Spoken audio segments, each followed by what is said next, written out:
সকলোকে স্বাগতম জনাইছো।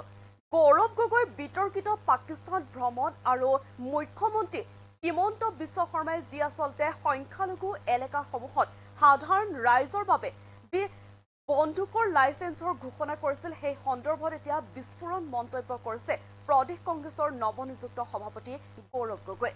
যদি মই পাকিস্তান যোৱাটো হয় তেন্তে আগতীয়াকৈ কিয় উত্থাপন কৰা নাছিল? 12-13 বছৰ কিয় শুই আছিল? এতিয়া কিয় উত্থাপন কৰিছে? সমাগত বিধানসভা নিৰ্বাচনৰ বাবে এতিয়া ভয় খাইছে বিজেপি চৰকাৰে। এনেদৰে এতিয়া বিস্ফোৰণ মন্তব্য কৰিছে প্ৰদেশ কংগ্ৰেছৰ সভাপতি তথা যোৰহাটৰ সাংসদ গৌৰৱ গগৈ। লৈ আহিছো সবিশেষ। এই মুহূৰ্তত লৈ আহিছো আপোনালোকলৈ অগপ আৰু বিজেপিৰ ৰাজনীতিলৈ আমি চিন্তা নকৰোঁ। আমি নিজৰ কংগ্ৰেছৰ আদৰ্শলৈ কংগ্ৰেছক ভাল পোৱা মানুহখিনিক লৈ ৰাইজৰ মাজত কংগ্ৰেছৰ ৰাজনীতি কৰিব বিচাৰিছো। মই যদি পাকিস্তান যোৱাটো হয় তেনেহলে আগতে কিয় উত্থাপন কৰা নাছিল?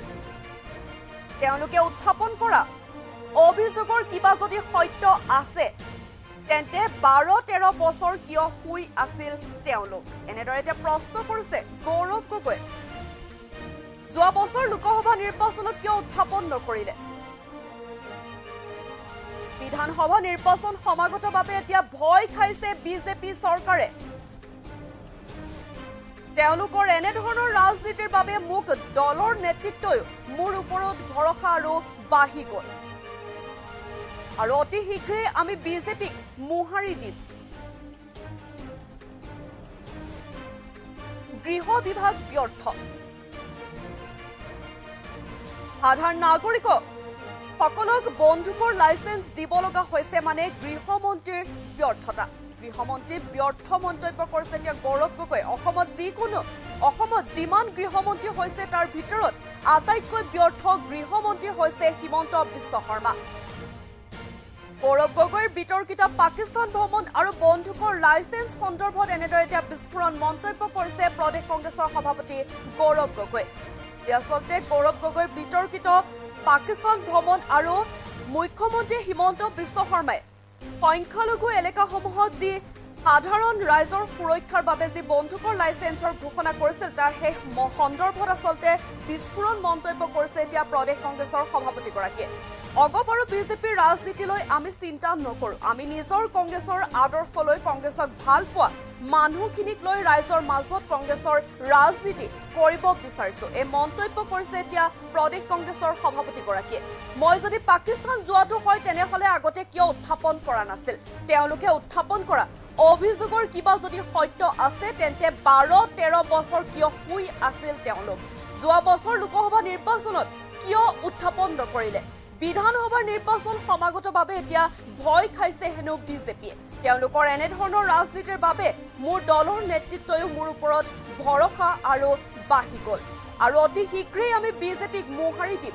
বিজেপি চৰকাৰক অতি শীঘ্ৰেই মোহাৰি দিম আখ্যা দিছে এতিয়া মন্তব্য কৰিছে এতিয়া প্ৰদেশ কংগ্ৰেছৰ সভাপতিগৰাকীয়ে। লগতে গৃহ বিভাগক ব্যৰ্থ আখ্যা দিছে গৌৰৱ গগৈ। সাধাৰণ নাগৰিকসকলক বন্দুকৰ লাইচেন্স দিব লগা হৈছে মানে গৃহমন্ত্ৰীৰ ব্যৰ্থতা। অসমত যিমান গৃহমন্ত্ৰী হৈছে তাৰ ভিতৰত আটাইতকৈ ব্যৰ্থ গৃহমন্ত্ৰী হৈছে হিমন্ত বিশ্ব শৰ্মা। হিমন্ত বিশ্ব শৰ্মাক এতিয়া ব্যৰ্থ গৃহমন্ত্ৰী আখ্যা দিছে প্ৰদেশ কংগ্ৰেছৰ সভাপতি গৌৰৱ গগৈ। এনেদৰে এতিয়া গৌৰৱ গগৈৰ বিতৰ্কিত যে পাকিস্তান ভ্ৰমণ আৰু বন্দুকৰ যি লাইচেন্সৰ সন্দৰ্ভত আচলতে মন্তব্য কৰিছে, বিস্ফোৰণ মন্তব্য কৰিছে সভাপতি তথা যোৰহাটৰ সাংসদ গৌৰৱ গগৈ। আমাৰ ওচৰত মন্তব্য আছে, মন্তব্য আগবঢ়াইছে হিমন্ত বিশ্ব শৰ্মাৰ। এই কথাটোৱে আগন্তুক 26ৰ নিৰ্বাচনত আপোনালোকক সহায় কৰিব নেকি? অগপ বিজেপি ৰাজনীতিলৈ আমি চিন্তা নকৰোঁ। আমি নিজৰ কংগ্ৰেছৰ আদৰ্শলৈ কংগ্ৰেছৰ ভাল পোৱা মানুহখিনিক লৈ আমি ৰাইজৰ মাজত কংগ্ৰেছৰ ৰাজনীতি কৰিবলৈ বিচাৰিছোঁ। আপুনি যিটো পাকিস্তান ভ্ৰমণৰ কথাটো উলিয়াই আছে, এই গোটেই কথাটো 2013 চনৰ বুলি কৈছে, কিন্তু 2025 চনত গোটেই কথাটো ওলাল। কোনোবাখিনিত পবিত্ৰ মাৰ্ঘেৰিটা বিদেশ মন্ত্ৰী হোৱাৰ পিছতে গোটেই কথাটো ওলাইছে, এনেকুৱা এটা ছচিয়েল মিডিয়াতো কথা ওলাইছে। গোটেই কথাটো অকণমান কিবা তেওঁলোকে কওক যে 12 বছৰ 13 বছৰ শুই কিয় আছিলে?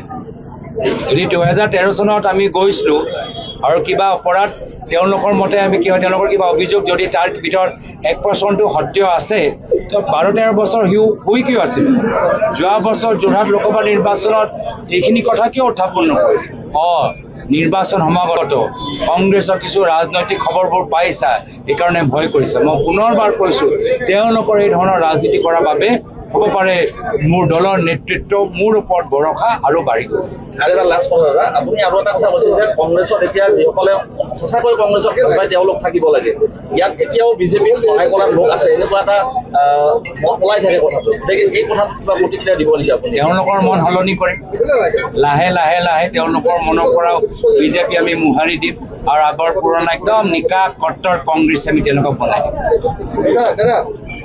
ধুবুৰীত শ্বুট চাই অৰ্ডাৰ দিছে দেখা মাত্ৰই আৰু তাৰোপৰি তেওঁ অস্ত্ৰৰ যি লাইচেঞ্চ দিয়াৰ কথা কৈছে এই সমগ্ৰ বিষয়টোত কি ক'ব আপুনি মই পুনৰবাৰ কৈছো গৃহ বিভাগ ব্যৰ্থ যদি সাধাৰণ নাগৰিকসকলক আৰ্মছ লাইচেঞ্চ দিবলগীয়া হৈছে তেওঁলোকে ব্যৰ্থ মই ভাবো অসমৰ যিমানবোৰ গৃহমন্ত্ৰী হৈছে তাৰ ভিতৰত আটাইতকৈ ব্যৰ্থ গৃহমন্ত্ৰী হৈছে হিমন্ত বিশ্ব শৰ্মা ডাঙৰীয়া অসমৰ ৰাজনীতিত প্ৰাসংগিকতা কৰিলে নেকি হয় কৰিছে আৰু সেইকাৰণে মই তেওঁক ধন্যবাদ জ্ঞাপন কৰিছোঁ কৃতজ্ঞতা জ্ঞাপন কৰিছোঁ আৰু আশা কৰোঁ যে এনেধৰণৰ কাম আগন্তুক দিনতো কৰি থাকে যিহেতু আমাৰ লক্ষ্য হৈছে আপুনি অহাৰ পিছত কংগ্ৰেছৰ কিছু উত্থান হৈছে ইয়াত কিন্তু 50-50 ডাটা চাম কোনোবা ৰাজনীতিত আছে কোনোবা ৰাজনীতিত ছ'চিয়েল মিডিয়াত কিন্তু এক্টিভ তেখেতসকলক আনাৰ কাৰণে আপুনি কি এনেকুৱা কৰিব মই পুনৰবাৰ কৈছোঁ আমি মাত্ৰ আৰম্ভণি কৰিছোঁ আমি সকলৰ সহায় বিচাৰিছোঁ যিসকলে 24 দিনৰ 24 ঘণ্টা